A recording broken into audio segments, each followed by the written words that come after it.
Bueno, vamos a hacer la selectividad de julio del 2019, la opción A. Primer problema, el enunciado, si lo tenéis por ahí, dice: explica brevemente el concepto de velocidad de escape de un planeta y deduce su expresión en función del radio del planeta y de la gravedad en la superficie. Bueno, el concepto de velocidad de escape es recordar que cualquier cuerpo que está atrapado en un campo gravitatorio tiene una energía mecánica total negativa. ¿Cuándo puede escapar del campo gravitatorio? Cuando su energía mecánica logre ser cero o positiva.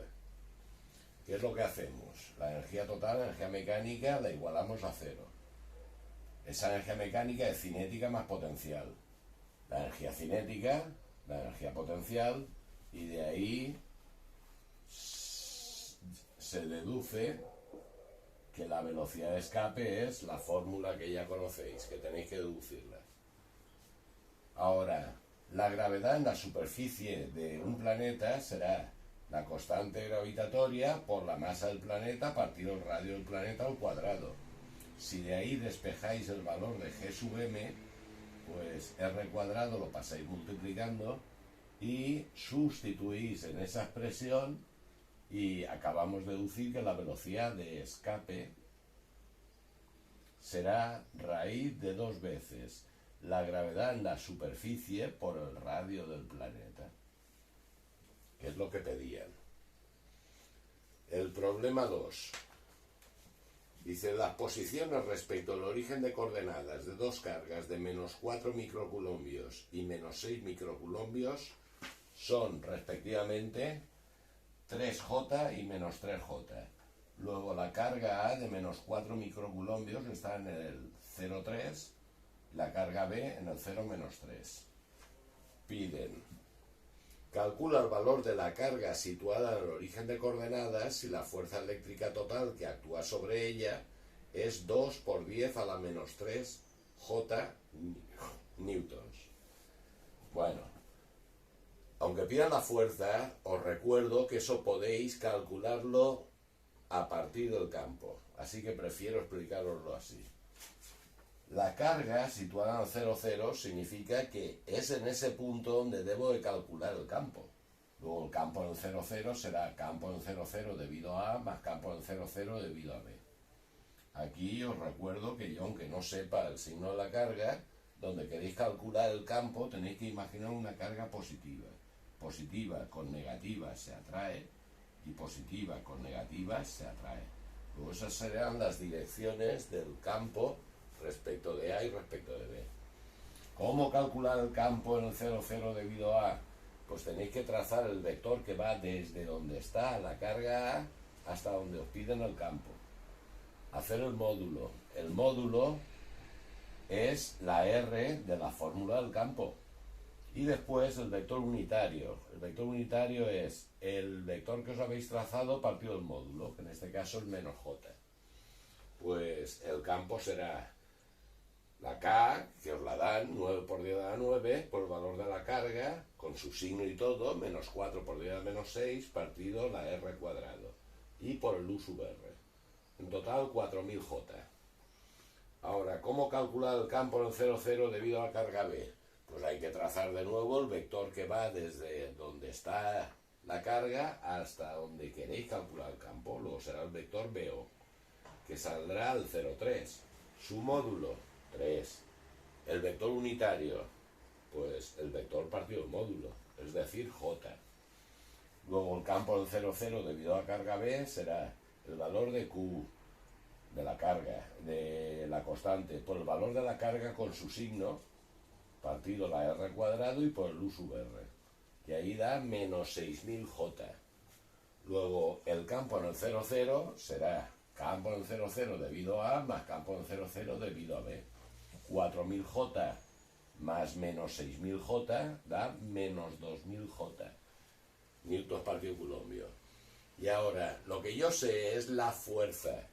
Luego ahí lo tenéis con palabras. La fuerza sobre una carga situada en el 0, 0, ¿qué será? El valor de la carga con su signo y todo por el campo en el 0, 0. pues la fuerza que os daba el problema, decía 2 por 10 a menos 3 J newtons, es igual al valor de la carga que sitúo en 0,0 por el campo que genera las demás cargas en el 0,0. Y ahí, echáis las jotas, pues la carga os sale menos 1 por 10 a menos 6 coulombios, es decir, 1 microculombio. Hagamos el problema 3.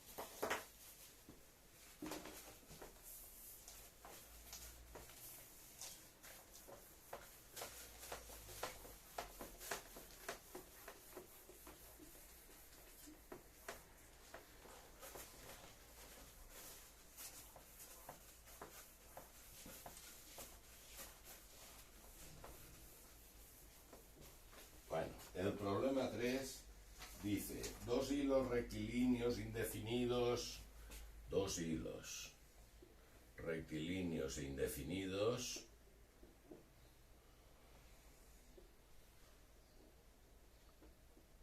I1 e I2, que tienen cierta separación. Separado en una distancia de 2 centímetros. Conducen corrientes I1 y I2, con los sentidos representados en la figura, tienen el mismo sentido. En el punto P, equidistante a ambos hilos, el módulo del campo magnético creado solo por I1, están dando que de datos módulo del campo en P debido a I1 es 0,06 militeslas. Y el campo total debido a las dos corrientes, el campo total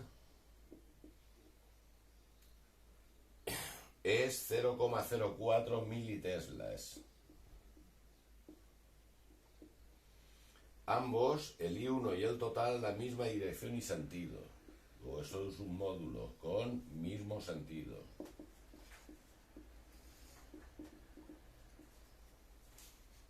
Calcula razonablemente el campo magnético generado por la corriente I2 y representa claramente todos los vectores campo magnético involucrados. Bueno, aquí el punto P equidistante es el punto P. Os he recomendado siempre que en el punto donde os pidan que dibujéis los ejes y el eje Z. Ahora, para calcular el campo en P, tendréis que decir que es el campo en P debido a corriente 1 más el campo en P debido a corriente 2. Empezamos calculando el módulo del campo en P debido a I1. Pues eso es mu sub 0 partido 2pi por I1 partido R. ¿Recordáis?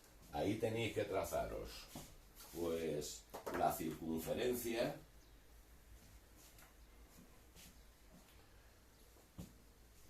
que este hilo I1 pase por P. La circunferencia en un plano, ¿cómo? En un plano que sea perpendicular al hilo. Es decir, os estáis trazando esta circunferencia. Bien, que está así. Está en este plano. El I1 sube. Para saber en ese punto, con la regla de la mano derecha, el pulgar en el sentido de la intensidad, los dedos me indican que ese vector campo entraría en la pizarra. Luego ahí tenéis que dibujar que este es el B en P debido a I1. Ya que estamos, vamos a dibujar el de I2. La circunferencia que tendréis que pintar sería esta. Y ahí el I2 sobre esa circunferencia que hay pintada en el plano perpendicular, pues me dice que en ese punto saldría hacia mis ojos. Luego, este sería el sentido del campo en P debido a I2. ¿Bien? Vale. El módulo de este campo en P sería pues 2 por 10 a la menos 7, tras sustituir el 4pi por 10 a la menos 7, que es partido 2pi, por la I1, y la distancia, si son 2 centímetros, pues será 1 centímetro. Este módulo, os lo decían, y era igual a ¿quién? A 0,06 militeslas.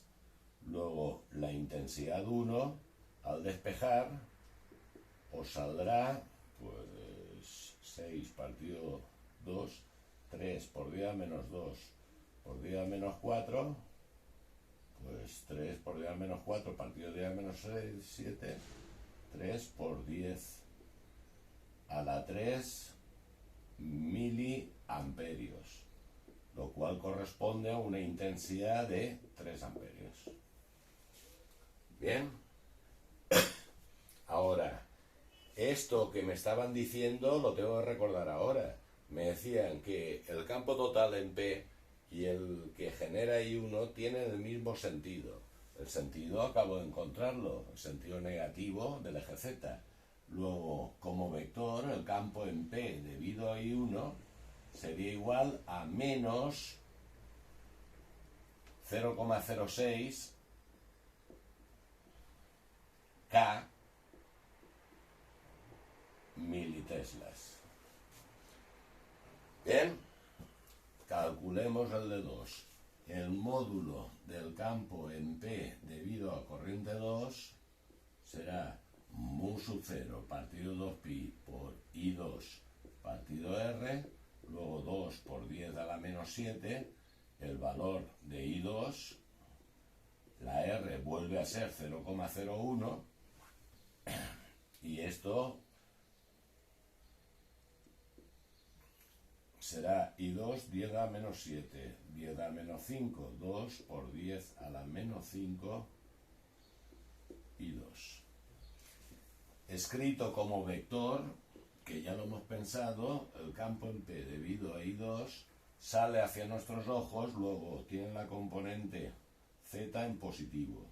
Luego es 2 por 10 a la menos 5 el valor de I2, K.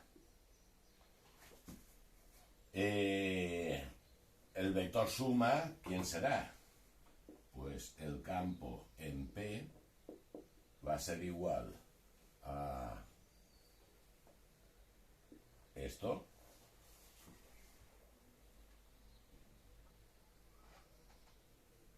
menos esto.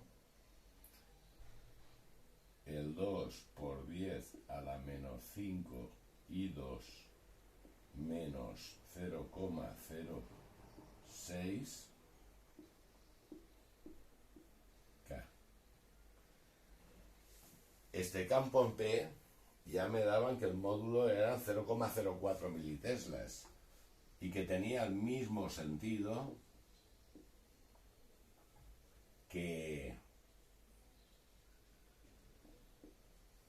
el que generaba I1, que tenía sentido negativo. Están militeslas al igual que todo eso. Entonces la I2 serán ¿qué? Miliamperios. Luego igual a 2 por 10 a la menos 5 I2 menos 0,06 todo K.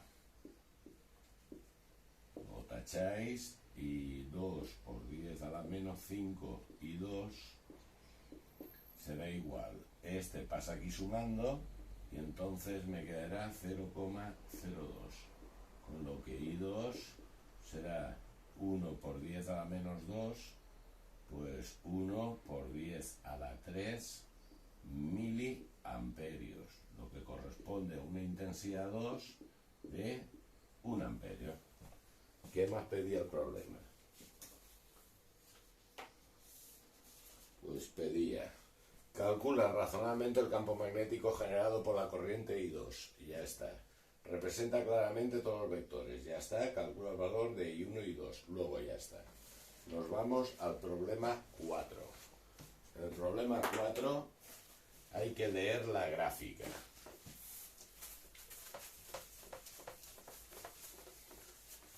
Dice: El gráfico representa una onda armónica en un instante arbitrario t, propagándose hacia la derecha del eje X con una velocidad, esa es la velocidad de propagación de la onda, de 2 metros por segundo. Pues nada, el 4. La velocidad de la onda de propagación es de 2 metros por segundo. Y lo que han representado ahí es en un instante, luego es una foto, digamos, de la onda.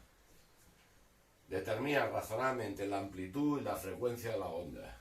Me piden amplitud y piden frecuencia. ¿Y cuál es la diferencia de fase? La diferencia de fase entre dos puntos de la onda situados en x2 5 metros, x1 4 metros. Bueno, fijaros que en la gráfica que os han puesto la elongación va desde -3 a 3. ¿Eso qué significa? Que la amplitud de la onda es la máxima elongación en positivo y con las unidades pertinentes. Luego 3 milímetros. Bien. Ahora, os recuerdo que en una foto de una onda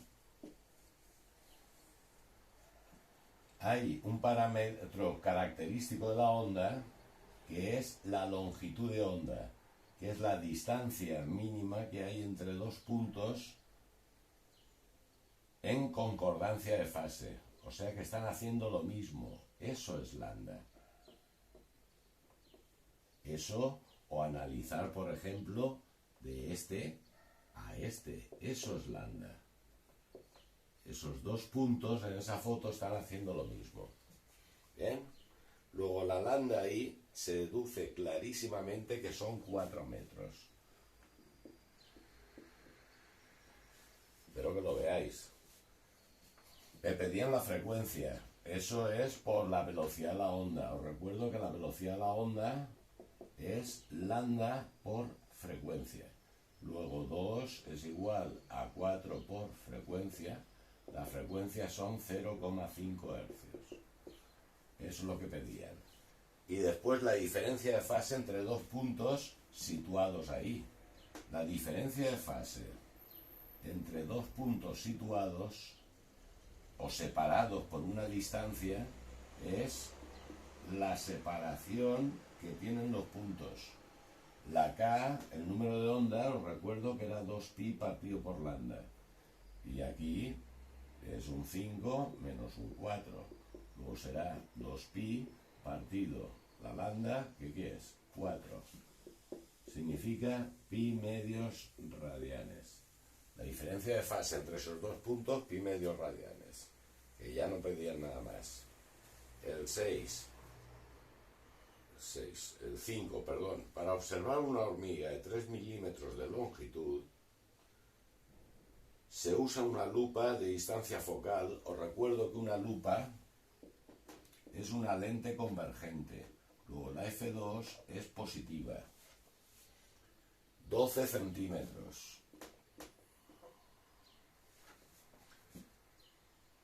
Situada a una distancia de 6 centímetros respecto a la hormiga.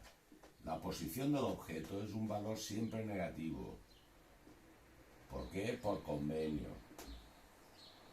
Luego, ahí tenemos la lente convergente. Que si ahí está F2, ahí estaría F1. Os dicen que esto es 12. ¿Y dónde se coloca el objeto? A -6. Luego el objeto está aquí. Calcula la posición respecto a la lupa a la que se encuentra la imagen y el tamaño con el que veremos la hormiga. Bueno, pues para lentes 1 partido S2 menos 1 partido S1 es igual a 1 partido F2. Luego será 1 partido S2 menos 1 partido menos 6 es igual a 1 partido 12. De ahí sacamos S2. S2 creo que sale menos 12.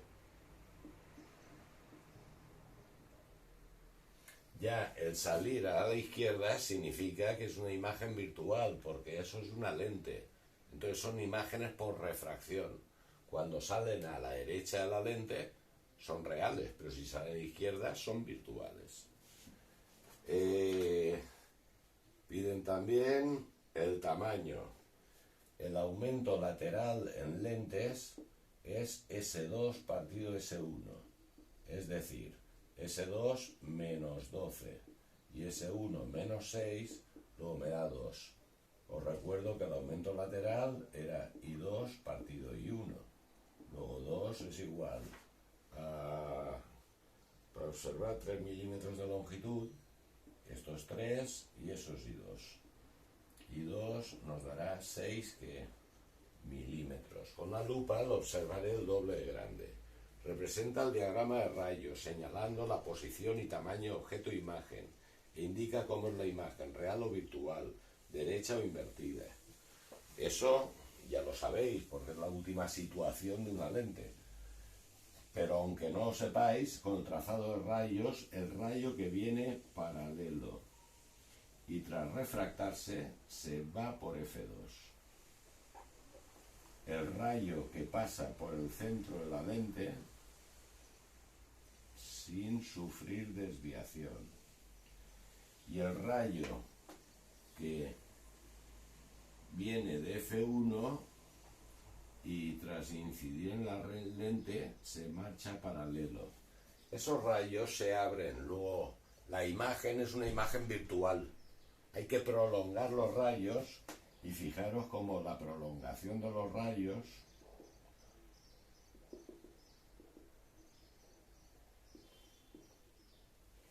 me genera una imagen mayor, luego es una imagen como, es una imagen virtual derecha y justo el doble de grande. Y el último problema, escribe la expresión de la longitud de onda de Broglie.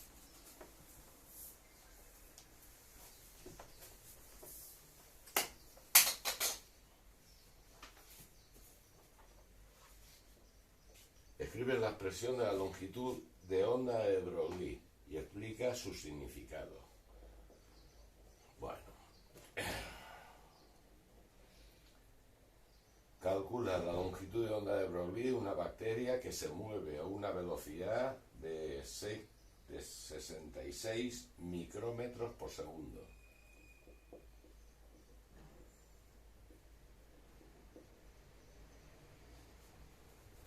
Bueno, 66 micrómetros por segundo, no quiero micrómetros, quiero metros.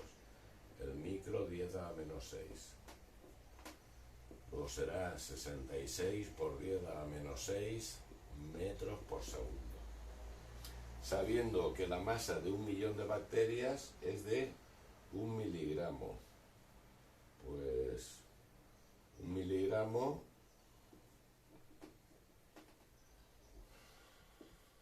partido 1 millón de bacterias. No quiero miligramos, quiero gramos. El mili 10 a la menos 6. Gramos por bacteria nos queda 10 a la menos 12 gramos cada bacteria. Bien. La longitud de onda de Broglie es que un objeto cuántico en su movimiento lleva siempre asociado una onda electromagnética, cuya longitud de onda se calculará como la constante de Planck partido de la masa por la velocidad. Esto para objetos cuánticos. Objetos macroscópicos daría una longitud de onda tan pequeña, tan pequeña, tan pequeña que es indetectable. Bueno, como lo último que están pidiendo es que se calcule, pues nada, el 6,6. Os recuerdo que eso es lo que os digan, pues si leéis os han puesto que es eso es lo que escribís. La masa lo tengo en gramos por bacteria, os recuerdo que tiene que estar en kilos, luego será 10 a la menos 15. Y la velocidad, ahí la tenemos, 66 por 10 a la menos 6. Y esto da 10 a la